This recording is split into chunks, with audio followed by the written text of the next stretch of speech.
Hello नमस्कार दोस्तों, स्वागत है आप सभी का easy civil engineering YouTube channel में। तो दोस्तों हमने देखा था पिछले लेक्चर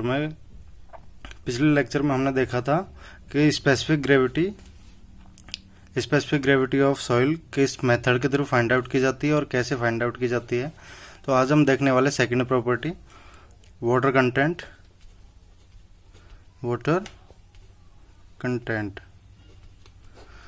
कंटेंट क्या होता है और इसको किस मेथड के थ्रू हम फाइंड आउट कर सकते हैं। तो सबसे पहले हम जानेंगे कि वाटर कंटेंट होता क्या है। तो वाटर कंटेंट हम जैसे कोई भी एक सॉइल सैंपल लेंगे, किसी भी एक सॉइल सैंपल लिया हमने, ये सॉइल सैंपल है, इस सॉइल सैंपल में कितना मॉइस्चर कंटेंट होता है, जिससे कि जो भी ये मॉइस्चर कंटेंट अवेलेबल होता है इसमें सॉइल में, उसको हम क्या बोल देंगे, वाटर कंटेंट। तो इसको भी आप इसको कैसे फाइंड आउट करेंगे, किस किस मेथड के थ्रू इसको फाइंड आउट करेंगे, कौन से मेथड होते हैं इसको फाइंड आउट करने के, तो वो आज हम देखने वाले हैं। तो सबसे पहला मेथड अपने पास कौन सा आता है? सबसे पहला मेथड है अपने पास ओवन ड्राइड मेथड।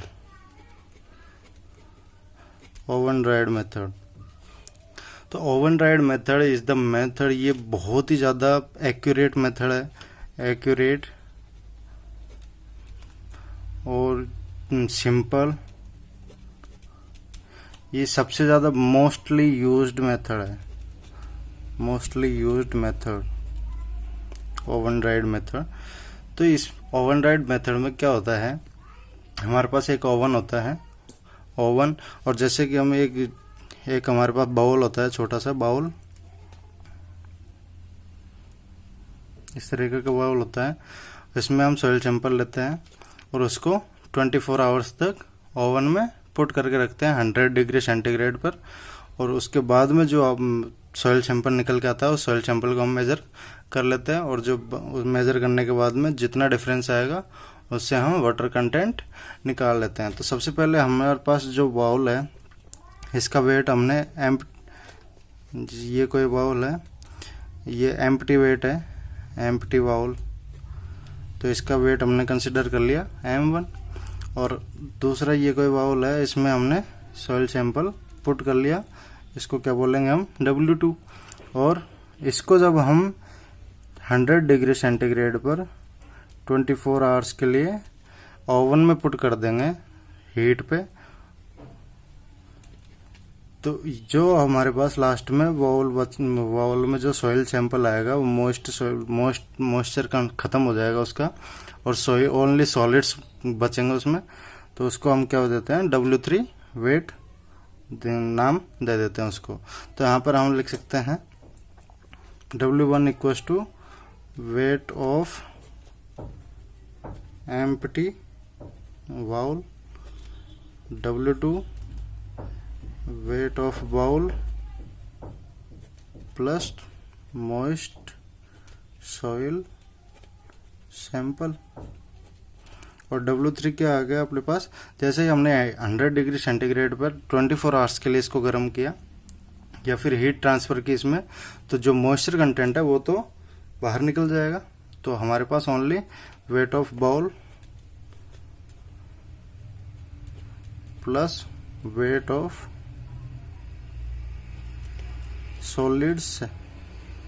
सॉलिड्स बचेंगे ओनली, क्योंकि मॉइस्चर हमेशा के लिए यहाँ से रिमूव हो चुका है 100 डिग्री सेंटीग्रेड पर गर्म करने के बाद में। अब रिमूव होने के बाद में हमारे पास ओनली सॉलिड्स ही बचेंगे।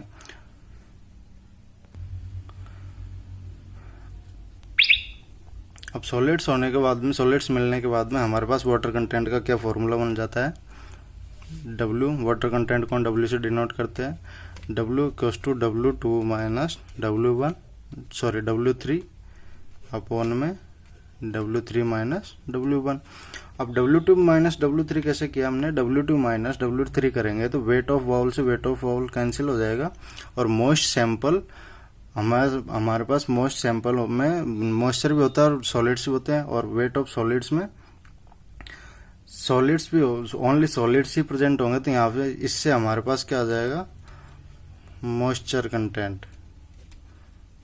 कंटेंट इससे मिल जाएगा हमें अपॉन में W3 कौन सा है, weight of bowl plus weight of solids, और W1 क्या है, एम्प्टी बाउल का वेट है। तो इससे हमारे पास वेट ऑफ सॉलिड्स बच जाएगा, ये दोनों आपस में कैंसिल हो जाएंगे। तो ये वेट ऑफ सॉइल सॉलिड्स। तो बेसिकली अगर हमारे पास ये दोनों चीज है और हमारे पास अगर ये तीनों चीज हमने मेजर करके तीनों चीज हमारे डिनोट कर ली, तो सबसे हमारे पास मॉइस्चर कंटेंट भी अवेलेबल हो जाएगा और वेट ऑफ सॉइल सॉलिड्स भी अवेलेबल हो जाएंगे। लास्ट में इन दोनों को डिवाइड करके हम वाटर कंटेंट उस soil sample, particular soil sample के लिए हम वाटर कंटेंट निकाल सकते हैं। अब इसमें कई सारे नोट्स भी है, जैसे note number 1।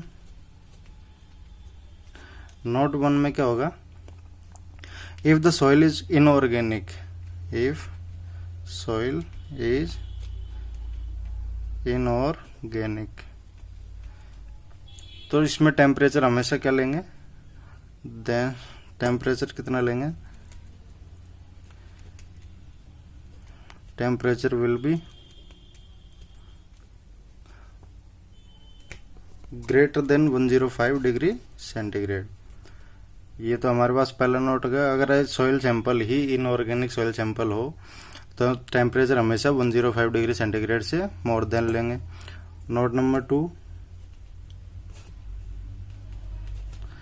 If soil sample is organic, अगर सॉइल सैंपल ऑर्गेनिक हो देन टेम्परेचर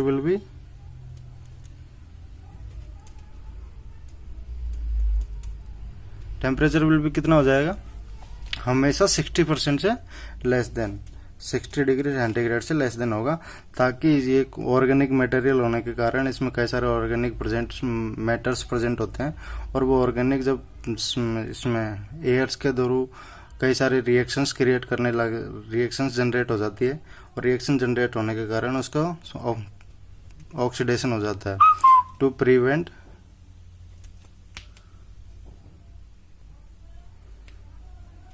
ऑक्सीडेशन, ठीक है। नेक्स्ट हम देखते हैं नोट नंबर 3। नोट नंबर 3 में क्या होता है, if gypsum is present in soil sample, then क्या करेंगे, then temperature will be less than 80 degree centigrade. 80 degree centigrade क्यों रखेंगे, क्योंकि अगर 80 डिग्री सेंटीग्रेड से ज़्यादा हमने टेम्परेचर रखा तो वो क्रिस्टलाइजेशन होने का डेंजरस, क्रिस्टलाइजेशन होने की सिचुएशन बन जाती है, क्रिएट हो जाती है क्रिस्टलाइजेशन।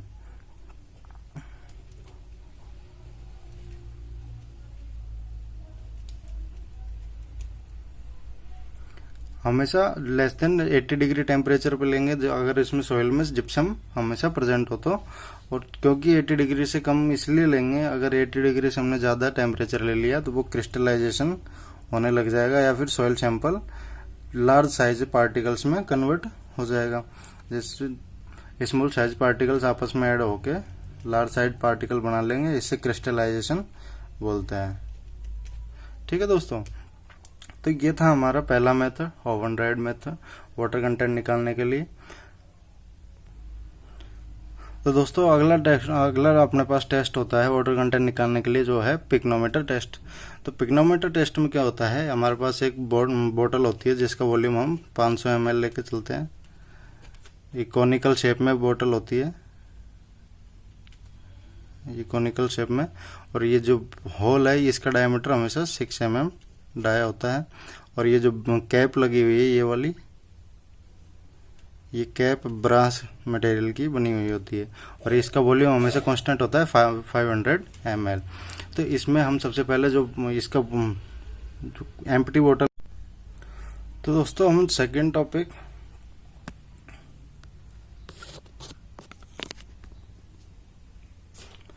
तो दोस्तों हमारे पास सेकंड टेस्ट होता है वाटर कंटेंट निकालने के लिए, पिक्नोमीटर टेस्ट। इसमें हम एक जो पिक्नोमीटर यूज करते हैं उसका एक 500 ml का पर्टिकुलर वॉल्यूम होता है, और जो इसकी कैप होती है, ये कैप ब्रास मटेरियल की बनी हुई होती है, और इसका जो होल होता है कैप में वो 6 mm डायमीटर का होता है। तो सबसे पहले जो एम्प्टी वो लेंगे पिक्नोमीटर, उसका मास हमने M1 मान लिया है। सेकंड में हम सॉइल सैंपल डाल देंगे, मॉइस्ट सॉइल सैंपल, तो इसको M2 से कंसिडर किया है।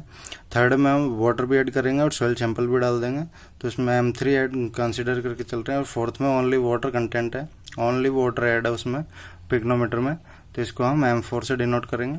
तो हम M1 equal to mass of empty pycnometer हो गया, M2 equal to mass of pycnometer plus mass of dry soil sample. इसमें M3 क्या हो गया, इसमें mass of pycnometer PYC plus mass of most soil sample, most soil. M4 कितना हो गया, mass of PYC plus mass of water. ठीक है दोस्तों, तो हमारे पास ये चार चीजें हमारे पास अवेलेबल है। फिर हम जैसे वाटर कंटेंट निकालेंगे, तो वाटर कंटेंट निकालने के लिए हमारे पास क्या फॉर्मूला मिल के आता है, under W equals to M2 minus M1 upon में M3 minus M4 into G minus 1 upon G complete bracket minus 1। तो ये हमारे पास वाटर कंटेंट निकालने के लिए फॉर्मूला मिल जाता है। तो वाटर कंटेंट यहाँ पे W equal to M2 minus M1 करेंगे, M2 माइनस M1 करेंगे तो पिक्नोमीटर का मास तो कैंसिल हो जाएगा, यहाँ पर ड्राई सॉइल का वो हो जाएगा। और M3 माइनस M4 करेंगे तो इसमें सॉलिड्स का ओनली सॉलिड्स का मास निकल के आएगा। और इनटू G, यहाँ पे G क्या है, G equal to specific gravity of soil, ये जी हमारे पास स्पेसिफिक ग्रेविटी ऑफ सॉइल है। तो यहाँ से हम water content of soil sample निकाल सकते हैं। तो आज हमने दो मेथड पढ़े वाटर कंटेंट निकालने के लिए सॉइल सैंपल से। तो सबसे पहला तो कौन सा था अपने पास, पिक्नोमीटर टेस्ट हो गया। Second one is oven dried method, और ये दोनों मेथड बहुत ही ज़्यादा इंपॉर्टेंट है एग्जाम के पॉइंट ऑफ व्यू से। तो दोस्तों आई होप कि आपको ये दोनों मेथड समझ में आ गए होंगे, और अगर आपको ये वीडियो अच्छा लगे तो प्लीज़ लाइक कीजिए, शेयर कीजिए एंड चैनल को सब्सक्राइब जरूर कर लीजिएगा, ताकि हमारे आने वाली वीडियोस की नोटिफिकेशन सबसे पहले आप तक पहुंचे। तो तब तक के लिए दोस्तों मिलते हैं अगले वीडियो में किसी अगले टॉपिक के साथ, नेक्स्ट टॉपिक में। तब तक के लिए have a nice day and thank you so much, thank you for watching.